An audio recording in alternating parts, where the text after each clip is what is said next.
Yeah, for sure, bro. Let me teach you. First of all, you don't need flux to remove a chip. That's just unnecessary.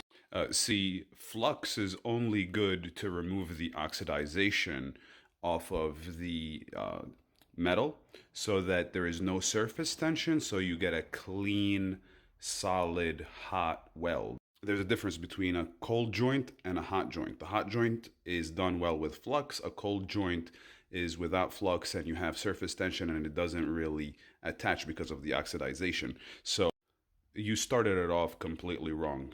No need for flux when you're removing a chip. Let's continue. Bro, what is this? What is this? No, no, no, no, no, no, no, no. Hold on, hold up, hold.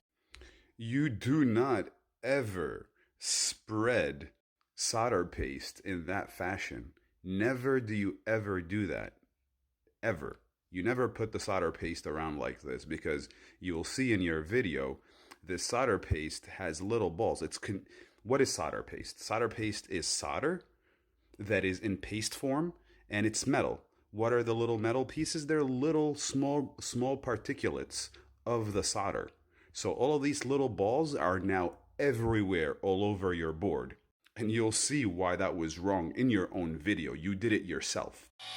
Solder paste is only good with stencils, but let's move on. The next thing that you did right here, didn't you just put fresh solder on it?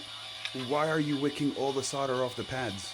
There's no need to wick the solder off the pads. This is such a misconception. You're gonna solder it on anyways, right? And look at all these free-flowing balls all over the place. Look what you did. You made another component. You made another component loose here on the side. And you cut in between because you didn't do anything correct on the chip. Listen, this was a terrible job. You did a terrible job, and I had to call you out on it. If a newbie was watching your video, my friend, and they followed what you just did, they would mess up every single board that they have touched. Do not follow this video. It has 82,000 freaking likes. It's terrible. It's terrible what things get pushed on TikTok.